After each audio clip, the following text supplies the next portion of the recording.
Ce document est produit par l'Université Joseph Fourier Grenoble 1 en collaboration avec la région Rhône-Alpes et l'Université numérique francophone des sciences de la santé et du sport. Bonjour, je suis Philippe Cinquin. Nous allons découvrir ensemble quelques notions de statistique et de probabilité. J'espère réussir à vous faire partager ma passion pour le traitement numérique de l'information de santé au service du patient. Si je me suis spécialisé dans cette branche particulière de la médecine, c'est parce que j'ai une double formation, une thèse en médecine et aussi une thèse en mathématiques appliquées.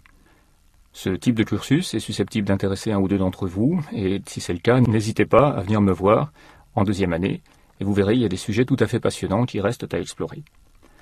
Mais je tiens à vous rassurer, pas d'inquiétude, vous n'avez pas besoin d'un bagage très poussé en mathématiques pour suivre les exposés qui vont suivre. Comme vous vous en rendrez compte, il vous suffit amplement d'avoir votre bagage de terminale, y compris si ce n'est pas une terminale scientifique.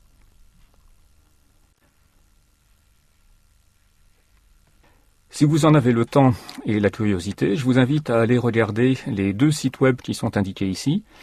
Le premier, c'est le site d'une équipe d'un laboratoire de l'Université Joseph Fourier et du CNRS, l'équipe Gestes médicaux chirurgicaux assistés par ordinateur, qui s'intéresse à la manière dont les outils mathématiques, informatiques, éventuellement robotiques, permettent de guider des interventions médicales ou des interventions chirurgicales complexes.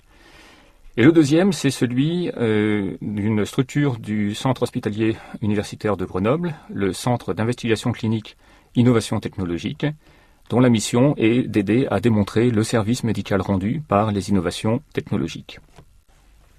Nous parlions donc de décision et je vous disais que l'information va permettre de prendre des bonnes décisions. Les décisions qui vous concernent en tant que futur professionnel de la santé sont bien sûr des décisions qui vont porter sur la santé de vos concitoyens. Et je me suis dit que ce n'était pas inutile de vous rappeler la définition de la santé telle qu'elle est donnée actuellement par l'Organisation mondiale de la santé.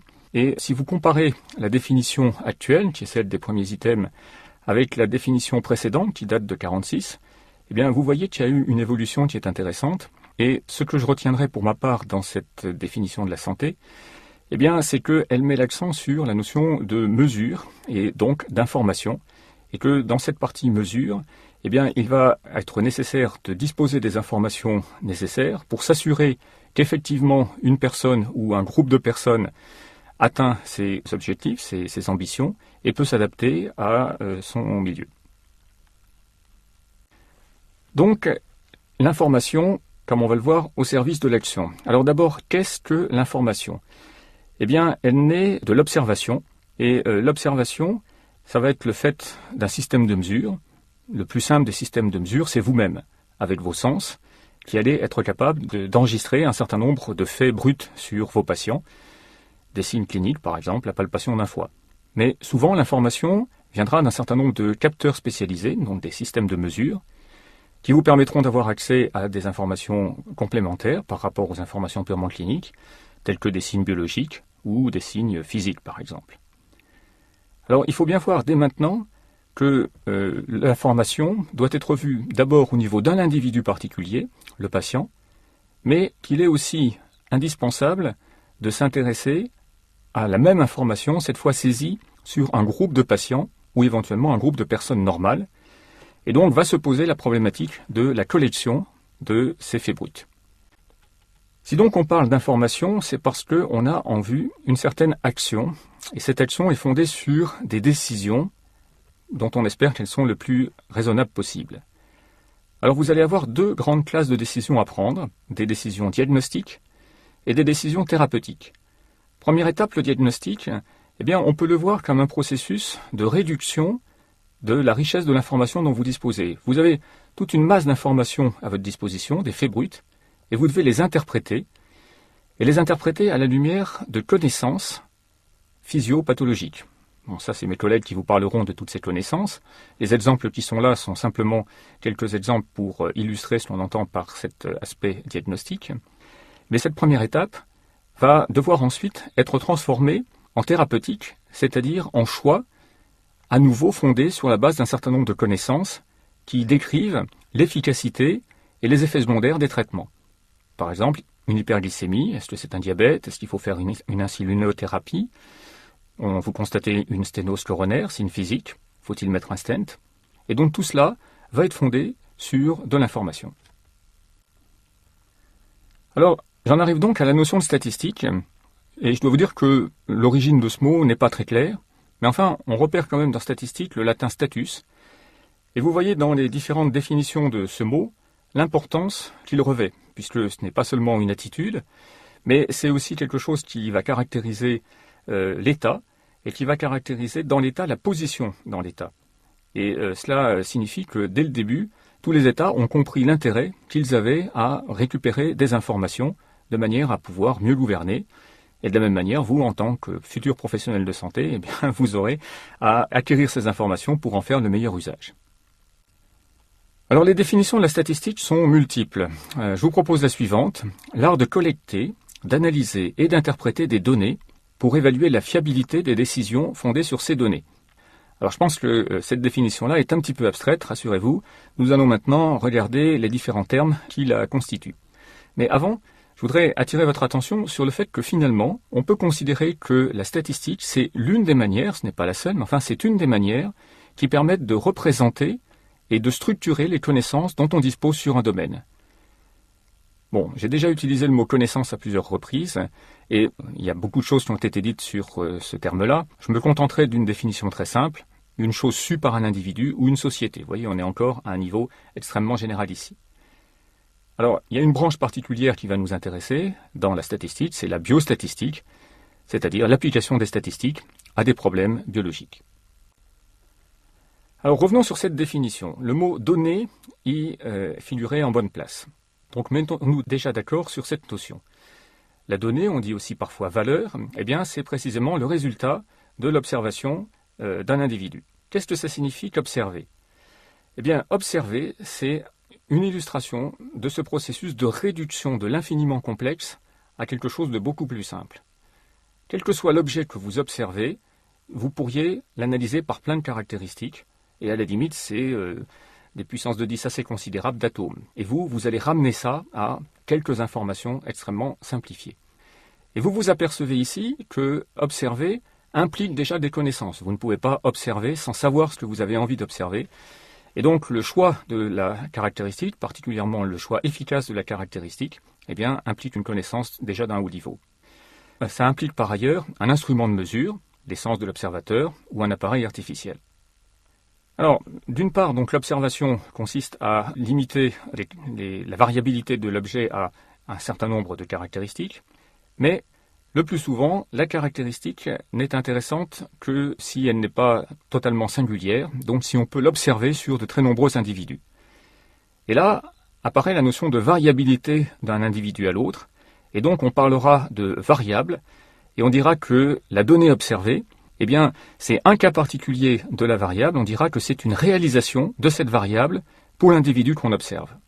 On pourra dire aussi que la variable prend telle valeur pour cet individu. Alors il existe plusieurs types de variables, et nous allons les passer en revue, puis ultérieurement nous verrons comment nous pouvons les traiter. Tout d'abord, les variables quantitatives. Eh bien, ce sont des variables qu'un instrument peut mesurer sous une forme numérique. Les exemples sont multiples, je vous en ai donné quelques-uns ici, comme la taille, le poids, etc. Quelles sont les valeurs possibles pour une telle variable? Puisqu'il s'agit d'une variable numérique, eh bien, a priori, c'est l'ensemble des réels, mais bien souvent, c'est un sous-ensemble de l'ensemble des réels, et il y aura des cas particuliers qui nous intéresseront. Le cas où il s'agit d'entiers, naturels, c'est-à-dire positifs ou nuls, ou relatifs, ou bien un intervalle de l'ensemble des réels. Le deuxième type de variables, ce sont les variables qualitatives. Ces variables sont caractérisées non pas par un nombre qui peut être mesuré, mais par un attribut qui lui est qualitatif. Quelques exemples, la couleur des yeux, le sexe, la présence d'un facteur de risque pour une pathologie, et vous pouvez en inventer bien d'autres. Dans ce cas particulier, puisque les valeurs possibles sont multiples et non réelles, eh bien il faut les préciser. On parlera aussi de modalités de réponse, et on peut les définir de plusieurs manières. Le plus simple, c'est une liste de modalités de réponse. Par exemple, pour la couleur des yeux, vous la notez sous la forme d'une liste entre parenthèses, noir, bleu, vert, le sexe, ça sera homme-femme, etc. Alors, notez que vous pouvez aussi choisir de coder ces modalités de réponse, et par exemple les coder sous la forme NBV pour noir, bleu, vert, pour le sexe comme la sécurité sociale 1, 2 ou autre chose. Et je voudrais que vous vous souveniez bien que même si vous l'avez codé numériquement, eh bien la variable qualitative reste bien sûr qualitative. Donc il faut bien faire la différence entre la nature profonde de la variable, qualitative ou pas, et la manière dont elle est codée, qui peut éventuellement faire appel à des nombres. Un cas particulier intéressant de variable qualitative, c'est la variable dite ordinale, et on parle aussi parfois de variable pseudo-quantitative. Ce qui caractérise ce type de variable, c'est qu'il y a une relation d'ordre dans les différentes valeurs que peuvent prendre ces variables. Et on peut les classer par exemple par ordre croissant. Prenons l'exemple de l'intérêt d'un spectateur pour un film. Eh bien, vous voyez que quand je les présente dans la forme nul, moyen, fort, passionné, eh bien, il y a une relation d'ordre, et évidemment celui qui est passionné, il l'est beaucoup plus que celui qui est moyen. Donc cette relation d'ordre, c'est ça qui caractérise la variable dite ordinale. Un autre exemple, la mention au baccalauréat, dans laquelle vous avez toutes les mentions possibles, ajourné, passable, etc., jusqu'à très bien. Eh bien, vous pouvez noter que dans ce cas particulier, vous avez capturé une information qui est de même nature qu'une variable quantitative, la variable quantitative note au baccalauréat. Mais ici, vous avez choisi de la représenter sous une forme qualitative avec la mention. Et au passage, je voudrais que vous voyiez que vous avez perdu un petit peu d'informations, puisque bien sûr, dans une mention, mention bien, c'est entre 14 et 16, et vous ne savez pas quelle est exactement la valeur. Alors si l'on revient maintenant aux variables quantitatives, on va pouvoir les séparer en deux grandes classes. D'une part, les variables continues. Eh bien, elles prennent leur valeur a priori dans R tout entier, ou, si ce n'est pas dans R tout entier, dans un intervalle donné. Évidemment, pour cela, il vous faudrait avoir un instrument de mesure suffisamment précis. Nous reviendrons sur ce point-là. Quelques exemples de variables continues, la taille, le poids, la glycémie et d'autres. À l'opposé, la variable discrète ne peut prendre qu'un nombre fini de valeurs, ou bien un nombre dénombrable. Alors, dénombrable, qu'est-ce que ça veut dire? Ça veut dire que vous pouvez compter les valeurs possibles, c'est-à-dire les indexer par l'ensemble des entiers naturels. Exemple, le nombre d'enfants dans une fratrie. Évidemment, vous n'allez pas en avoir 1,5. Le nombre de globules blancs dans un volume, etc., etc. Le plus souvent, une telle variable s'exprime sous la forme d'un nombre entier. Ce sont les deux exemples que je viens de citer. Mais si vous regardez le cas particulier du rapport entre le nombre d'ailes et le nombre de pattes d'un insecte, eh bien, vous vous apercevez d'une part que c'est bien une variable discrète, dans le sens où il n'y a que 3 valeurs possibles. Si vous regardez bien, ça sera 0, 2 sur 6, 4 sur 6, c'est-à-dire 0, 1 tiers, 2 tiers. Et ça, cela représente 3 valeurs.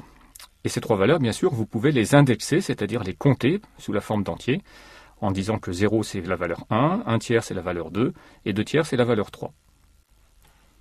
Alors, un point qui est un petit peu délicat, c'est justement cette distinction qu'on fait entre les variables continues et les variables discrètes. Précisément parce que lorsqu'on mesure une variable continue, eh bien, on est confronté aux limites du procédé de mesure. Et l'exemple qui me vient à l'esprit, c'est l'exemple des MP3 que vous utilisez sûrement. Dans ce cas particulier, que fait un MP3? Eh bien, il va coder l'information de base, qui est une information physique, qui est donc continue, qui se transforme sous la forme d'un courant qu'on qualifie donc d'analogique. Et ce signal analogique se retrouve ensuite converti par un dispositif adéquat en une variable discrète. Et cette variable discrète, elle va pouvoir rentrer dans des processus de compression par des méthodes mathématiques. Donc, vous voyez que si je reprends les exemples précédents, la taille, le poids, la glycémie, bien entendu, lorsque je vais les mesurer, je vais donner des chiffres et je ne vais pas mettre une infinité de chiffres après la virgule. Et donc, la limite du processus de discrétisation sera la limite de la précision de l'appareil de mesure. Par exemple, pour un adulte, on choisira de représenter sa taille sans doute en centimètres plutôt qu'en millimètres. Alors, je voudrais donc que vous n'ayez pas de confusion. Une variable telle que la taille, par exemple, reste une variable continue, même si elle est représentée ensuite sous la forme d'une suite de nombres qui, eux, vont avoir des valeurs discrètes. Alors je reviens donc sur la définition que nous avions vue tout à l'heure. Nous avons discuté longuement de ce que voulait dire le mot « donner ». Et je voudrais maintenant qu'on se concentre sur la notion de collection, collecter. qu'est-ce que cela signifie? Eh bien, cela signifie que ce qui va nous intéresser, c'est de pouvoir inférer des décisions sur, dans l'idéal, un large groupe d'individus, et ceci à partir d'un groupe plus restreint. Alors déjà, la notion d'inférer, eh bien, je la définis comme la capacité que l'on peut avoir à tirer une conclusion à partir de bases qui sont des propositions, des faits et des règles.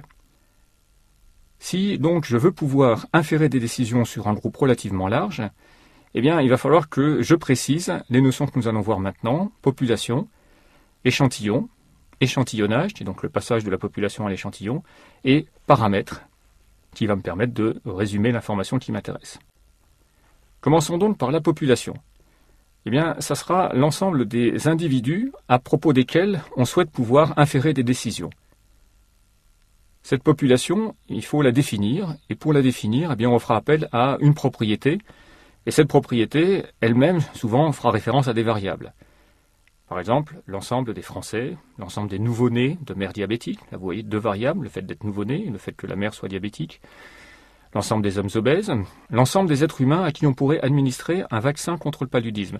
Cette dernière population est intéressante au sens où elle est virtuelle.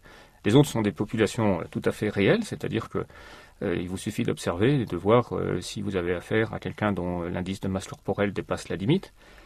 Pour la question du vaccin contre le paludisme, c'est plus complexe puisque ça fera référence à une décision. Malgré tout, ça pourra être défini donc comme la population de référence. Alors, je vous ai dit que les statistiques, c'était l'information pour l'action sur la base de décisions. Eh bien, les décisions, on va les fonder sur des observations de variables d'intérêt dans cette population. Donc, dans l'idéal, ce qu'on souhaiterait, c'est pouvoir observer la totalité de la population. Vous voyez bien que le plus souvent, c'est totalement impossible, sauf cas très particuliers où la population aurait une taille très réduite. Vous ne pouvez tout simplement pas mesurer la variable d'intérêt sur l'ensemble des individus de la population. Alors que faire? Eh bien, c'est là qu'on va faire appel aux échantillons, et on va définir un échantillon comme un sous-ensemble de la population, l'avantage étant que sur cet échantillon de taille plus réduite, eh bien, on pourra observer la variable d'intérêt, et ensuite il faudra être capable, à partir de ces observations sur un échantillon, les utiliser pour inférer les décisions au niveau d'un individu quelconque de la population. On appellera effectif de l'échantillon, je dirais aussi taille, le nombre d'individus qui constituent l'échantillon. Et on pourra dire qu'un individu est en ce cas inclus dans l'échantillon. Alors, un point important, bien sûr, c'est que si l'on veut que l'inférence des décisions soit valide, eh bien, il faut que l'échantillonnage soit constitué d'une manière satisfaisante, et en particulier, il faut qu'il soit constitué d'une manière aléatoire. Et par anglicisme, on dira randomisé. Et c'est à cette condition seulement que l'échantillonnage pourra être considéré comme représentatif de la population.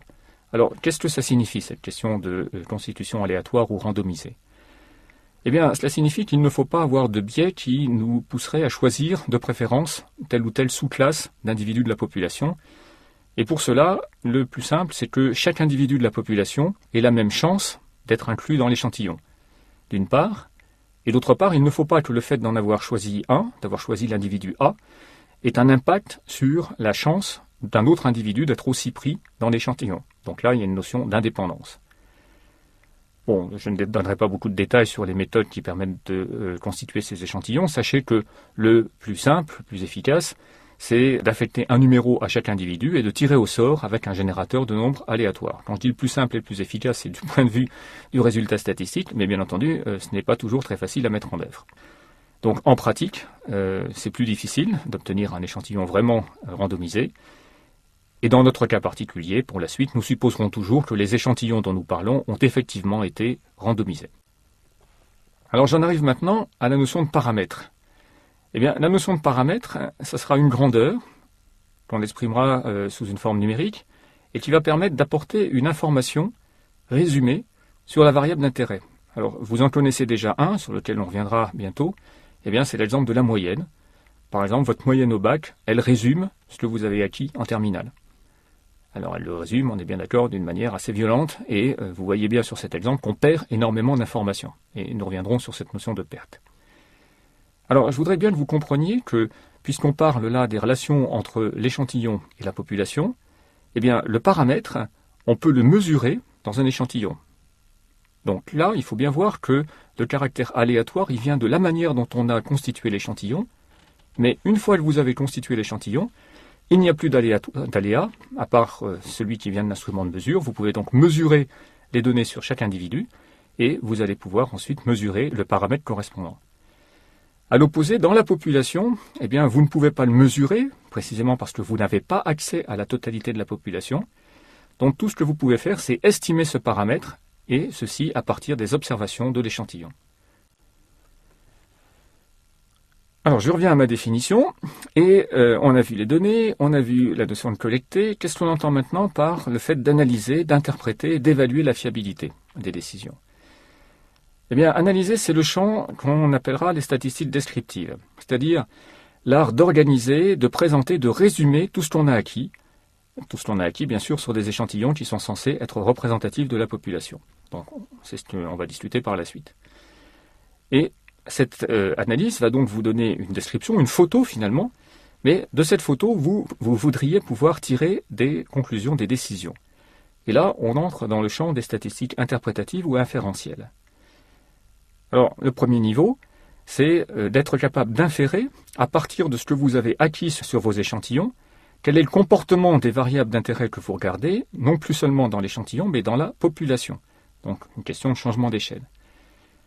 Et deuxième point, être capable de prendre des décisions dont le champ de validité devrait être la population entière. Ces décisions seront fondées sur ce que vous avez vu dans l'échantillon. Alors, dans les deux cas, aussi bien l'inférence sur le comportement des variables dans la population que les décisions que vous prendrez sur la population dans ces individus ou dans ces sous-ensembles, eh bien, vous prenez un risque. Et les statistiques sont aussi quelque chose qui va vous permettre de maîtriser ce risque d'erreur. Et quand on dit maîtriser, ce n'est pas réduire à zéro, mais c'est évaluer la fiabilité. Alors évidemment, pour arriver à cet objectif, eh bien, il faudra faire un détour par le domaine des probabilités. Voilà, donc cette introduction vous a permis, je pense, d'avoir une vision un petit peu globale de ce qu'on entend par statistique, des différentes problématiques qui nous guident. Et donc on va pouvoir rentrer maintenant dans le vif du sujet avec d'abord quelques éléments sur les statistiques descriptives. Je vous ai promis un détour par les probabilités. Ça nous permettra d'estimer, en particulier d'estimer des paramètres, d'arriver à la notion d'intervalle de confiance. Et ensuite deux parties qui vous serviront pour pouvoir travailler toutes ces données. D'une part, un problème récapitulatif et d'autre part, un résumé des objectifs pédagogiques que nous visons ici. Bien, nous commençons donc la partie statistique descriptive. Et je vous propose le plus simple de démarrer par la distribution d'une variable qualitative. J'expliquerai tout à l'heure le terme distribution. Je vous propose de commencer par un exemple, et nous allons donc prendre un échantillon particulier, les mères qui accouchent dans une certaine maternité pendant une année donnée. La variable d'intérêt, ici, ça sera le degré de satisfaction de ces mères par rapport au service qu'elles ont eu dans la maternité. Donc on va avoir besoin d'utiliser l'effectif de l'échantillon, ici n égale 1165, et puis il y a un certain nombre de modalités de réponse, ici il y a 5 modalités de réponse, qu'on va noter V indice J, de J égale 1 à K. Alors je pense que vous êtes familier avec cette notation, mais 30 secondes pour la recaser. On met ici entre parenthèses l'ensemble, on met la variable qui nous intéresse, un indice J, et le J égale 1 à K, mais ça permet de représenter J égale 1, J égale 2, J égale 3, etc. jusqu'à K. Donc ici, les 5 modalités de réponse sont très insatisfaits, plutôt satisfaits, très satisfaits, et ne pas oublier la notion de données manquantes qui malheureusement arrive quasiment tout le temps malgré toutes les précautions qu'on peut prendre. Alors dans ce cas particulier, eh bien, les données dont nous disposons, ce sont pour les n individus de l'échantillon, la valeur de la variable d'intérêt, c'est-à-dire ce qui est représenté ici par le tableau à droite. Vous avez une colonne qui est le numéro de patient et une deuxième colonne qui est la valeur de la satisfaction. Mais vous voyez tout de suite la difficulté. Je n'ai pu sur cette page représenter que les 25 premiers individus, et si n est grand, ce qui est le cas ici, 1165, eh bien, le tableau correspondant est complètement illisible. Alors pour pallier cette difficulté, eh bien, l'idée c'est de résumer les données de la manière suivante. On peut calculer ce qu'on va appeler les effectifs de chaque modalité de réponse. Et ces effectifs, on va les noter n avec un indice j. Et j, eh bien, c'est une valeur d'indice qui est comprise entre 1 et k, k étant, je vous le rappelle, le nombre de modalités. Et ce qu'on fait, c'est que tout simplement, pour chacune de ces valeurs VJ, eh bien, on va compter le nombre d'individus pour lesquels la valeur de la variable est effectivement VJ. Alors bien sûr, si vous disposez de cet effectif NJ, il est facile de calculer une fréquence tout simplement en divisant NJ par l'effectif total de l'échantillon, c'est-à-dire N. Donc fréquence FJ égale NJ divisé par N. Et là, tout de suite, eh bien, vous voyez que les données brutes qui étaient incompréhensibles sous la forme d'un tableau à plus de 1000 lignes vont se transformer en un tableau facilement lisible qui va vous permettre des représentations graphiques simples. Ce que vous voyez ici, c'est donc le tableau des effectifs et des fréquences observées. Donc on a mis 3 colonnes dans ce tableau. La première, c'est le niveau de satisfaction. Et la deuxième, ce sont les effectifs. Et donc pour chaque ligne, vous avez pour tout niveau de satisfaction, par exemple plutôt satisfait, l'effectif est 317 et la fréquence est 27,21. Donc cette modalité de présentation des données est particulièrement simple et efficace. À partir de ce tableau de données, eh bien, il devient possible de représenter graphiquement les données, c'est-à-dire de représenter, par exemple ici, un diagramme en secteurs, l'idée étant que les surfaces de chaque secteur sont proportionnelles à ce qu'on souhaite représenter. Et ici, par exemple, on a choisi de représenter les fréquences relatives, on aurait pu aussi représenter les effectifs. Particulièrement si vous choisissez de présenter les données sous la forme des fréquences relatives, pensez bien à rappeler l'effectif total dans le titre de votre diagramme, ici, donc 1165. Et vous voyez que ici, sous cette forme visuelle, en une fraction de seconde, vous avez une représentation qui vous permet de vous apercevoir qu'il y a une grosse masse, la masse des verts, qui est nettement plus significative que les autres. Et ce type d'information, votre œil est tout à fait apte à les repérer extrêmement rapidement. C'est donc une illustration de l'efficacité de ce processus de réduction de l'information que j'évoquais déjà et sur lequel nous reviendrons. Une autre manière de représenter les données, eh bien, c'est d'utiliser le diagramme en barre. Ce diagramme en barre utilise les deux dimensions de l'espace différemment du diagramme en secteur. Vous mettez en abscisse les différentes valeurs possibles et en ordonnée les effectifs. Et si vous voulez un diagramme en barre des fréquences, bien sûr, vous mettez les fréquences. Soyez vigilants, pensez bien à mettre l'origine des effectifs ou des fréquences à 0, de manière à ce que les surfaces des rectangles que vous représentez soient bien proportionnelles aux données. Alors, vous avez donc à votre disposition deux outils, le diagramme en secteur ou les diagrammes en barre. Pour les variables qualitatives qui ne sont pas ordinales, je vous conseille de préférer plutôt la représentation en secteur. Par contre, pour les variables de type ordinal, eh bien, vous pouvez choisir les deux.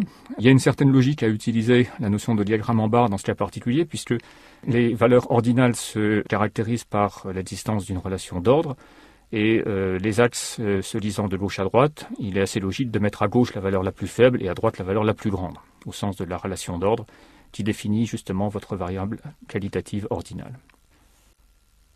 Deuxième cas de figure, donc après les variables qualitatives, les variables quantitatives discrètes. Alors je reprends le même échantillon, des mères qui ont accouché dans une certaine maternité pendant une certaine année. Et cette fois, la variable d'intérêt que je vais noter grand X, ça sera la parité, définie comme le nombre d'accouchements, y compris celui qui vient d'avoir lieu. Donc on a toujours notre échantillon avec n valeurs, et nos données brutes sont toujours ces n valeurs, xi de i égale 1 jusqu'à n. Et à nouveau, pas de surprise, si n est grand, on a un tableau du même genre. La seule chose qui a changé, c'est qu'à droite, cette fois, on a les poids de naissance, et il est toujours aussi illisible. Alors on va pouvoir, là aussi, résumer les données brutes en faisant une opération qui va consister tout d'abord à ranger, puisqu'on a un ordre ici, on va ranger par ordre croissant les k-valeurs distinctes que prend la variable d'intérêt, donc ça sera les xj, et on va pouvoir calculer les effectifs nj, qui vont être le nombre d'individus pour lequel la valeur de grand X est précisément xj. Et donc, comme précédemment, on pourra calculer aussi une fréquence en divisant cet effectif par le nombre total. Et là encore, eh bien, on arrive à un tableau qui devient facilement utilisable, aussi bien dans sa représentation en chiffres que dans sa représentation graphique. Donc, dans cet exemple ici, eh bien, vous voyez arriver un tableau dans lequel on représente la valeur de la parité, de 1, vous verrez jusqu'à 17, on reviendra sur cette valeur de 17, et en colonne, eh bien, les effectifs correspondants et les fréquences correspondants, par exemple, la parité égale 4, eh bien, vous voyez un effectif de 31 et une fréquence de 2,66%. Alors la valeur de 17, eh bien, on peut s'interroger, c'est pas du tout impossible, mais enfin c'est aussi peut-être une erreur, et on va réfléchir ensuite à l'impact que peut potentiellement avoir cette erreur. On peut donc représenter les données sous la forme d'un diagramme en barre, tout à fait similaire à celui que nous avons vu tout à l'heure. Donc cette fois, ce qu'on va mettre naturellement en abscisse, ce sont les valeurs de la variable qui nous intéresse, donc ici la parité. Et puis en ordonnée, on va pouvoir représenter les effectifs. C'est le cas ici, on aurait pu aussi choisir de représenter les fréquences. Et là aussi, faites attention à que l'origine des effectifs soit bien à 0 pour que votre diagramme ait des surfaces de chaque barre proportionnelles aux effectifs. Dans ce cas particulier, nous pouvons définir la notion d'effectif cumulé, croissant ou décroissant. Pour cela, on range les valeurs possibles pour la variable d'intérêt grand X par ordre croissant et appelons par exemple xj la jème valeur observée. Eh bien, on définira le jm effectif cumulé croissant et on le notera ECCJ comme le nombre d'individus dont la valeur de la variable d'intérêt est inférieure ou égale à xj. Donc, en pratique, si n indice L représente l'effectif correspondant à x indice L, eh bien le CCJ sera la somme de L égale 1 jusqu'à J des n indice L.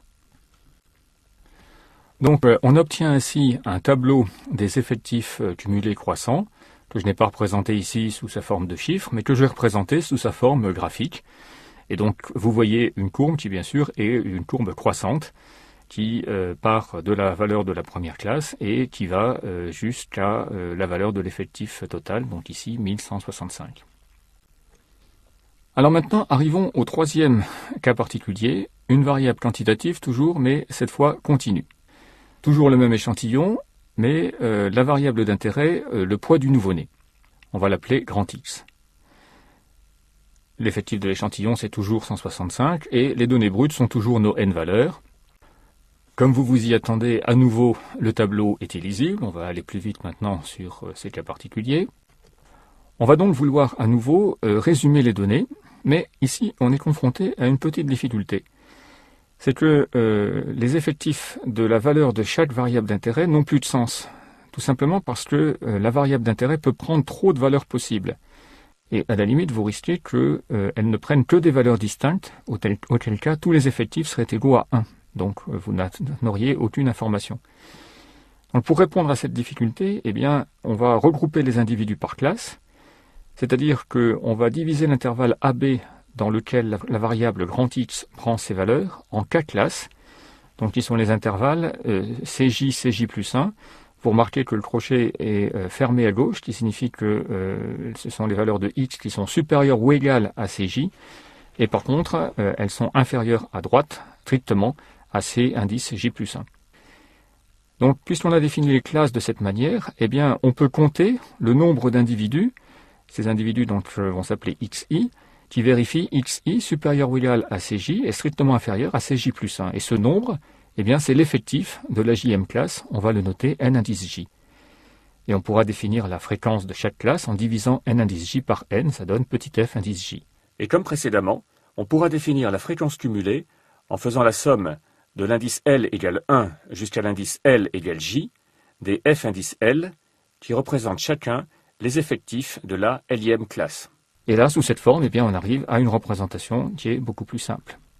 Donc je vous ai donné ici un exemple qui est l'histogramme, qui représente la distribution du poids de naissance dans une maternité. Vous mettez en abscisse les différentes valeurs possibles, donc vous précisez les classes, et en ordonnée les effectifs ou les fréquences. Alors, ici, il s'agit d'un diagramme qui est issu d'Excel, donc qui choisit de représenter les diagrammes plutôt sous la forme de diagrammes en barres. J'ai utilisé Excel par la suite, donc nous utiliserons cette représentation, mais vous verrez aussi des représentations où les barres sont contiguës, c'est-à-dire ce sont en fait des rectangles, et c'est une représentation bien sûr tout à fait appropriée également. Alors une remarque s'impose sur les formes graphiques des histogrammes. En effet, traditionnellement, on représente un histogramme sous la forme de rectangles adjacents. Mais en pratique, certains outils, et c'est le cas en particulier d'Excel, que vous avez sans doute sur vos ordinateurs, génèrent des histogrammes dont les rectangles ne sont pas adjacents et qui, dans certains cas, ont des étiquettes, c'est-à-dire les informations qui viennent sur les axes de l'histogramme, qui peuvent prêter à confusion. Donc je voudrais insister sur le fait que vous n'avez pas à être inquiet. La formulation des questions qui porteront éventuellement sur les histogrammes lèvera toutes les ambiguïtés qui pourraient éventuellement subsister.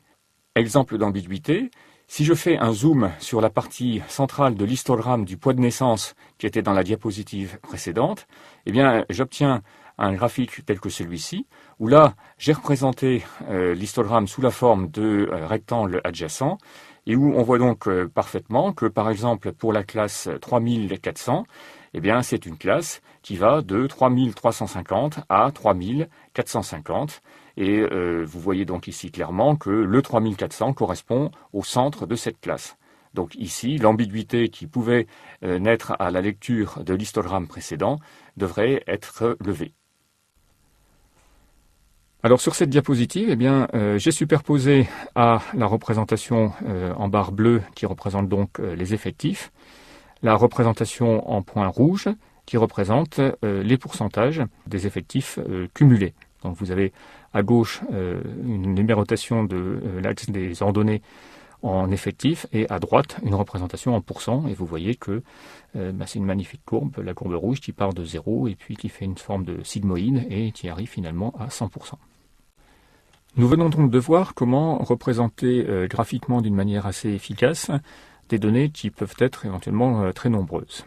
Maintenant, ce que nous voudrions, c'est pouvoir aller un cran plus loin dans cette simplification ou dans cette réduction, en résumant en quelques valeurs caractéristiques quantifiées l'essentiel de l'impression que vous pouvez avoir en regardant ces graphiques.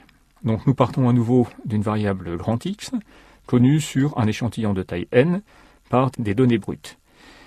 Eh bien, nous allons définir un paramètre comme une fonction de ces n données brutes. Donc je la note f des xi égale 1 jusqu'à n.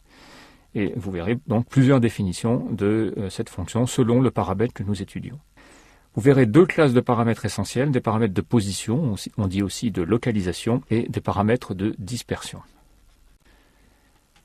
Tout d'abord, les paramètres de position. Eh bien, ils visent à résumer dans quelle zone des réels se trouvent les observations qui ont été faites sur l'échantillon.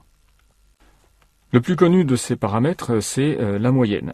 Donc quand on part de données brutes, on la définira et on la notera sous la forme x bar, donc une barre supérieure. Et c'est tout simplement la somme de i égale 1 jusqu'à n des xi, le tout divisé par n. C'est une formule que vous connaissez, je ne m'y attarde pas. Il peut aussi se faire que les données aient été résumées préalablement et que donc vous ayez calculé un tableau des effectifs, c'est-à-dire que vous disposez d'un ensemble de coupes de valeurs xj, nj. xj, c'est la valeur de la variable et nj, le nombre d'individus qui ont cette valeur. Et ceci pour toutes les observations de j égale 1 jusqu'à k de la variable qui vous intéresse. Fj, dans ce cas, sera la fréquence, c'est-à-dire, comme nous l'avons vu, le rapport entre nj et n. Eh bien, à ce moment-là, vous pouvez généraliser la formule précédente en écrivant que x bar, c'est la somme de j égale 1 jusqu'à k des nj xj divisé par n, ou encore la somme de j égale 1 jusqu'à k des fj xj. Alors, l'avantage de la moyenne, bien, vous le savez, c'est extrêmement facile à calculer. Ça a un inconvénient, c'est que, en particulier, c'est sensible aux erreurs. En particulier, imaginons que vous ayez fait une erreur de saisie. Vous aviez 25 nouveau-nés et vous avez remplacé le poids de naissance, un poids de naissance qui valait 2500 grammes par 0. Eh bien, de ce fait, la moyenne va se trouver décalée vers le bas de 2500 divisé par 25, 25 c'est l'effectif, c'est-à-dire de 100 grammes. Donc, une erreur qui peut éventuellement être très importante. Bon, la moyenne a également d'autres inconvénients, nous la comparerons par rapport à d'autres paramètres tout à l'heure. Alors, pour vous faire comprendre bien ce que c'est que la moyenne et pourquoi on parle de paramètres de tendance centrale, j'y reviendrai tout à l'heure, eh bien, je voudrais vous donner une intuition mécanique de la moyenne. Je reprends l'exemple de cette variable poids de naissance sur les 25 premiers accouchements. Et supposons que j'ai observé une moyenne de 3201 grammes. Eh bien, je vais pouvoir considérer que la moyenne, c'est la position d'équilibre que prendrait une barre dans une situation que je vais vous décrire. Vous imaginez que vous avez planté dans un mur des clous qui représentent les petites données bleues que vous voyez, et que vous avez conçu un dispositif qui permet à la barre verte de se déplacer à proximité de ce mur en étant forcément horizontale. Donc c'est pour ça que j'ai mis des petites extrémités vertes qui lui permettent de coulisser sur le côté gauche et le côté droit. Et vous imaginez que vous avez attaché des ressorts qui permettent d'attacher la barre verte aux données. Eh bien, vous voyez que certains de ces ressorts vont tirer la barre vers le bas, ce sont les ressorts bleus, et d'autres vont la tirer vers le haut, ce sont les ressorts rouges. Eh bien, si vous réalisez un dispositif de ce genre-là, vous concevez que votre ensemble de ressorts va arriver à une position d'équilibre où la somme de toutes les forces qui vont tirer la barre verte vers le haut va se compenser avec les forces qui la tirent vers le bas. Eh bien, la position que vous obtiendrez, ça sera précisément la moyenne. Une autre manière d'interpréter la moyenne, c'est de regarder ce qui se passe graphiquement et de poser la question sous la forme d'un changement de variable. Alors pour ça, à partir de la variable grand X, je crée une variable grand Y obtenue en enlevant à grand X la valeur x bar, qui est une constante. Donc ceci revient à dire que toutes les valeurs xi sont transformées en yi égale xi moins x bar. Et vous voyez que les yi représentent les longueurs algébriques des ressorts attachés aux données. Et lorsque vous arrivez à une situation d'équilibre, eh bien, ça signifie que la somme de toutes ces tensions, algébriquement, s'équilibre. Donc, vous avez la somme de y égale 1 à n de yi est égale à 0. Et donc, x bar, c'est tout simplement la valeur dont il faut décaler l'axe des x pour que cette équation soit vérifiée. Alors, arrivons maintenant à un deuxième paramètre de position, la médiane. Pour l'illustrer, je vous propose de commencer tout simplement par le graphique que nous avons vu tout à l'heure, dans lequel on a représenté la courbe des fréquences cumulées. Eh bien, dans cette courbe des fréquences cumulées, regardez la ligne correspondant à 50%. Elle apparaît au milieu de votre écran, et vous allez regarder la position dans laquelle cette courbe intersecte la courbe rouge des fréquences cumulées. Et donc, vous tracez maintenant une droite verticale, et vous arrivez à la médiane. Donc là, le 3263, c'est la valeur que j'ai obtenue à partir de la technique que je vais vous montrer tout à l'heure, mais vous voyez qu'effectivement, on est dans la zone correspondant à la classe entre 3200 et 3400.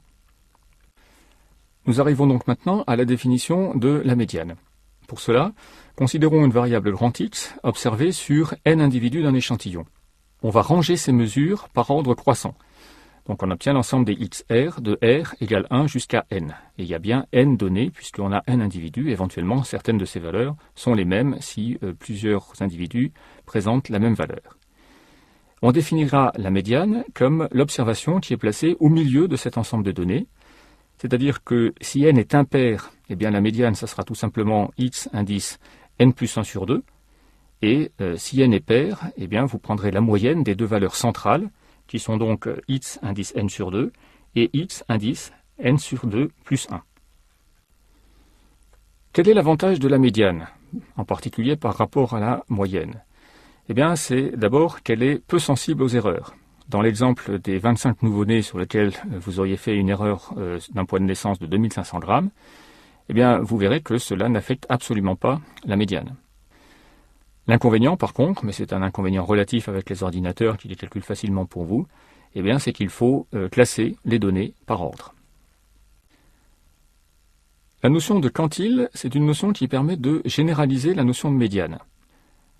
Donc, toujours notre variable grand X, on a rangé les valeurs mesurées par ordre croissant, eh bien, on peut considérer que la médiane, c'est la valeur au-dessous de laquelle se trouve 50% de ces n observations. 50%, c'est la même chose que la moitié, je vous avais dit tout à l'heure la moitié. Eh bien donc, on va considérer que la médiane est un cas particulier du Qième quantile, où on parle aussi du Qième percentile, défini comme la valeur au-dessous de laquelle se trouve Q% des n observations. Et on le note grand Q, indice Q. Donc, avec cette définition, la médiane, c'est tout simplement grand Q, indice 50. Alors, on parlera de quantiles un peu particuliers. Le premier quartile, Q25, le troisième, Q75, et on pourra d'une manière générale définir n'importe quel quantile Alors là, avec le même raisonnement que celui que vous aviez fait pour la médiane, cette fois, vous multipliez Q par n plus 1. Rappelez-vous, tout à l'heure, on avait multiplié n plus 1 par 1/2. Si vous avez la chance que ça tombe sur un entier i, ben, pas de problème. La valeur correspondante, donc le xi correspondant, sera le qième quartile. Et sinon, s'il n'est pas entier, cette valeur de q par n plus 1, ça veut dire qu'elle est comprise entre r et r plus 1, r étant un entier. Et là aussi, vous allez définir le qième quantile comme l'interpolation linéaire, c'est-à-dire tout simplement la moyenne entre x indice r et x indice r plus 1 sur 2. Bon, cette dernière définition peut vous paraître un petit peu compliquée. On va voir ça tout de suite dans la diapo suivante. L'exemple que nous allons prendre pour les quantiles, c'est donc à nouveau l'exemple des 25 premières observations des poids de naissance. À partir des données initiales, on a trié ces données. La donnée de rang 1, la plus petite donc, a un poids de 1680.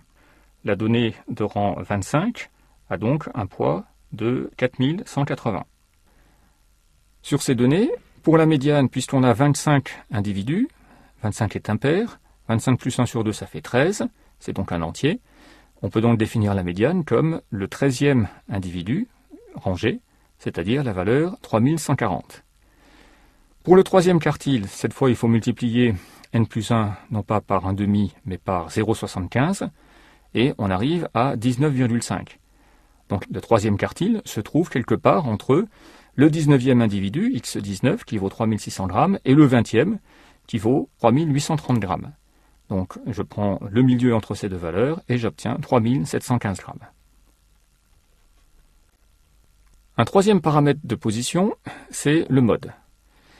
Alors le mode est défini comme la valeur centrale d'une classe dont l'effectif est un maximum local. Donc il suffit de regarder l'histogramme ou le tableau des effectifs et puis de regarder si une classe a un effectif plus grand que ses voisines. Et vous voyez par exemple ici que la classe correspondant à 3400 a une valeur de 180, qui est donc supérieure à 174 et supérieure à 126. Dans ce cas particulier, cet histogramme ne présente qu'un maximum local, qui est donc aussi au passage le maximum global, et on parlera d'un histogramme monomodal. La distribution ici est monomodale. Autre exemple ici, vous avez un histogramme qu'on va qualifier de bimodal, donc c'est un cas particulier d'histogramme multimodal. Dans cette distribution, eh bien, vous voyez que pour la classe 3300, 3500, donc centrée sur 3400, eh bien, vous avez un maximum, et de la même manière, vous avez un maximum sur la classe centrée sur 4200. Donc on parlera ici d'un histogramme bimodal. Alors ce qui sera intéressant, c'est que quand on a affaire à des histogrammes bimodaux, ça nous tirera un petit peu l'œil. On se dira, tiens, il y a peut-être quelque chose d'intéressant à regarder au niveau des raisons qui ont amené à cela, vous le verrez ultérieurement. Un autre paramètre qui peut avoir du sens, et qui est extrêmement simple, eh bien, c'est l'extrémum, c'est-à-dire le minimum et le maximum. Donc, dans cet exemple, sur les 25 premières observations de poids de naissance, eh bien, vous avez le minimum qui est à 1680 grammes et le maximum qui est à 4180 grammes.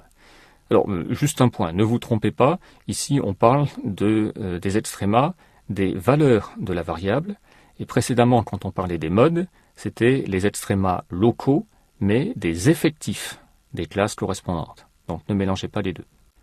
Quand on regarde une distribution comme celle-ci, on s'aperçoit qu'elle présente un caractère d'asymétrie, c'est-à-dire qu'on a l'impression qu'il y a plus de données sur la gauche en effectif que sur la droite étant allant relativement loin mais avec des effectifs tout petits. Alors, il existe des paramètres qui permettent de caractériser ce caractère asymétrique. Nous ne les définirons pas. Et je me contenterai d'attirer votre attention sur le fait que lorsque vous observez une différence entre la médiane et la moyenne, comme c'est le cas ici, bien vous êtes en présence d'une distribution asymétrique. Lorsque la distribution est symétrique, médiane et moyenne vont être très proches. Une représentation graphique qui est intéressante, c'est aussi le diagramme en boîte, le box-plot pour les Américains. Dans cette représentation, ce qu'on va mettre dans l'axe des Y, cette fois, c'est la valeur de la variable d'intérêt. Et on va représenter ensuite la boîte centrale qui est définie par sa partie supérieure qui est le troisième quartile et sa partie inférieure le premier quartile.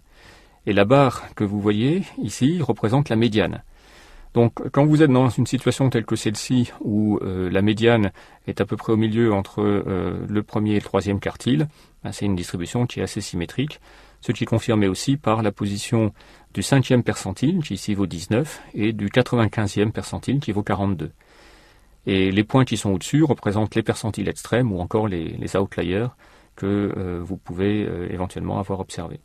Donc cette représentation-là a l'intérêt de représenter d'une manière très condensée ce qui est présent également sur l'histogramme, mais peut-être moins évident à observer, en particulier sur un histogramme. Ce n'est pas si facile de voir ce caractère symétrique ou asymétrique. Que peut-on dire en résumé sur les paramètres de position ? Tout d'abord, la tendance centrale va être donnée par la moyenne et la médiane. Mais la médiane et les quantiles vont donner des indications précieuses, et tout particulièrement pour les distributions asymétriques. Et dans ces cas, il sera préférable souvent d'utiliser ce type d'information par rapport à la moyenne, qui est très influencée non seulement par les erreurs, mais aussi par le fait que vous pouvez avoir des valeurs extrêmes qui ne sont pas des erreurs, mais qui vont tirer très très fort la médiane vers la droite ou vers la gauche. Les modes sont des paramètres qui sont moins intéressants. Je dirais que ce qui est surtout intéressant, c'est le nombre de modes, parce que des histogrammes bimodaux vont souvent correspondre à des échantillons qui ne sont pas homogènes. Les extrémas ont relativement peu de valeur en tant que paramètres de position, parce que précisément, ils sont sensibles aux erreurs, et on verra tout à l'heure qu'on peut proposer des modifications par rapport à ces extrémas. Nous en arrivons maintenant à la notion de paramètres de dispersion. Ces paramètres vont permettre de compléter ce que nous ont donné les paramètres de position, et ils vont nous permettre d'apprécier la tendance qu'ont plus ou moins les données à s'étaler de part et d'autre des valeurs centrales. Alors pour illustrer cela, voyons les diapositives suivantes. Tout d'abord, la notion de variance. Je reviens sur l'analogie mécanique que je vous ai déjà montrée tout à l'heure de la moyenne. Donc c'est le même schéma que tout à l'heure.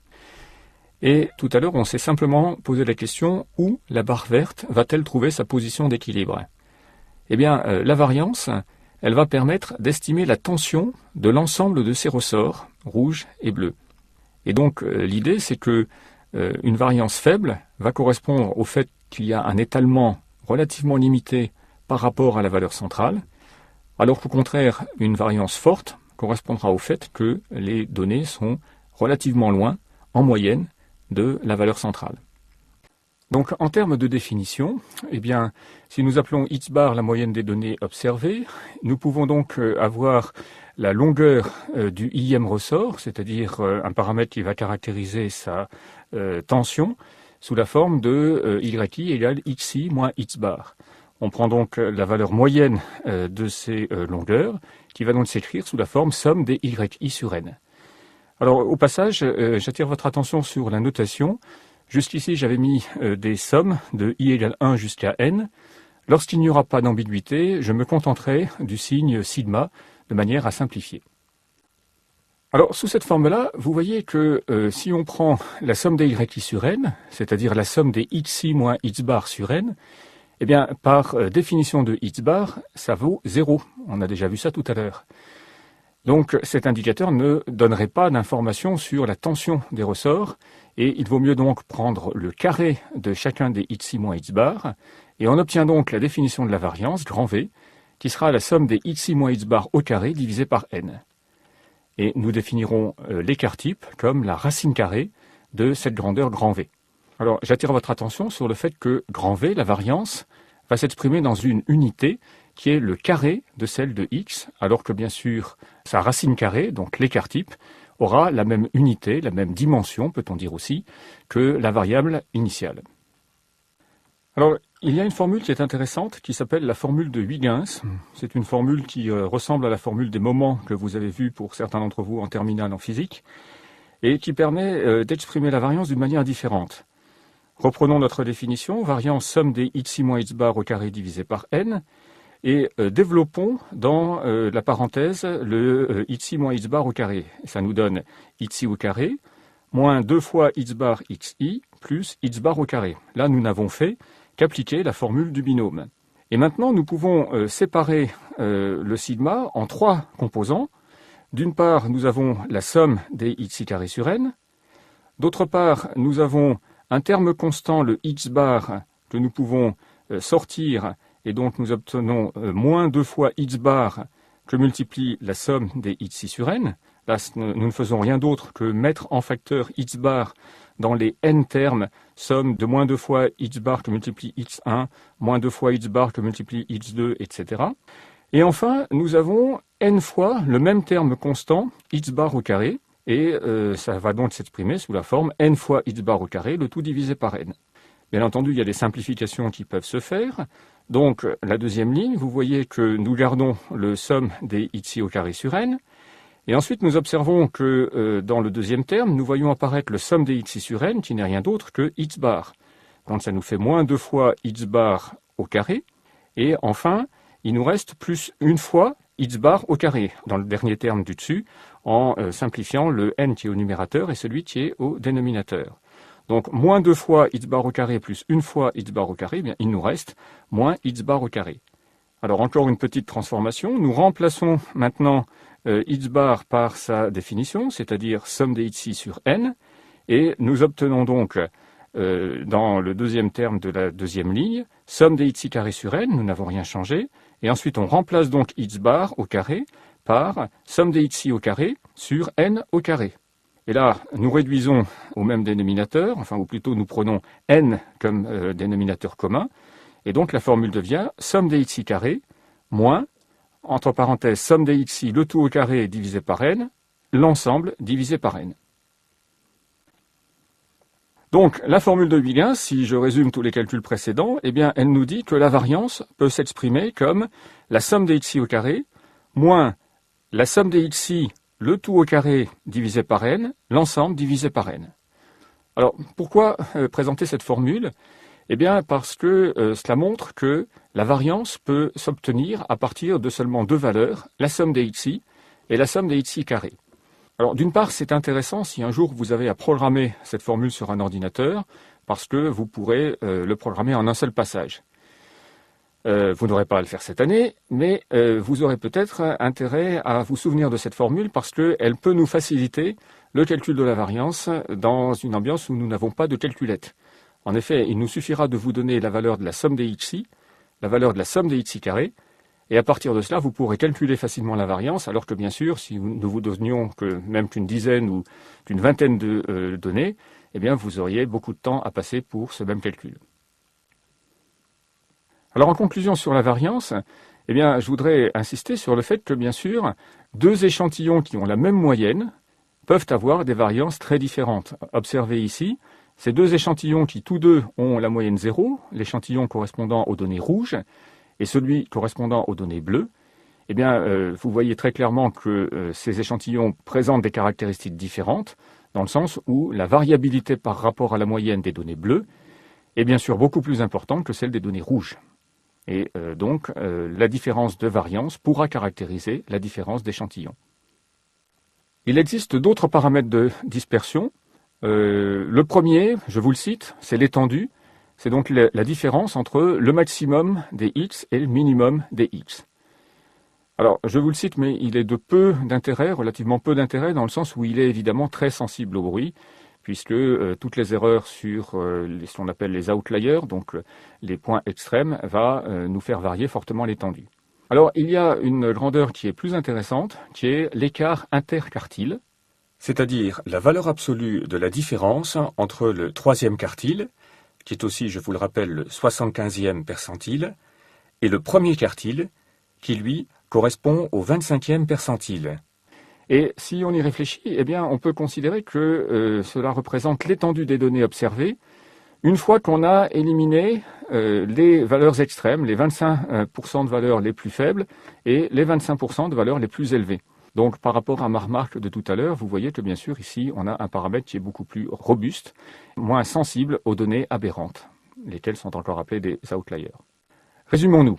Nous avons donc vu plusieurs types de paramètres. D'une part, les paramètres de position, je vous les recite rapidement ici, la moyenne, les quantiles, les extrémas, les modes. Et puis, d'autre part, des paramètres de dispersion, la variance et sa racine qui sera l'écart type, l'étendue, et l'écart interquartile. Avec tous ces paramètres, vous voyez qu'on est capable de résumer en quelques chiffres une information extrêmement complexe qui correspond éventuellement à des milliers ou à des dizaines de milliers d'individus sur lesquels on a observé une variable. Alors, un point important, si vous vous souvenez de l'introduction, c'est que ce qui nous intéresse, souvent beaucoup plus que la mesure des paramètres d'un échantillon, ce sont les paramètres que l'on peut estimer dans la population. Or, ces paramètres restent inconnus. C'est eux qui nous intéresseraient parce que ce sont eux qui vont caractériser la distribution de la variable d'intérêt dans la population. Mais pour les estimer, eh bien, il va nous falloir parler un petit peu de probabilité. C'est ce à quoi nous arrivons maintenant.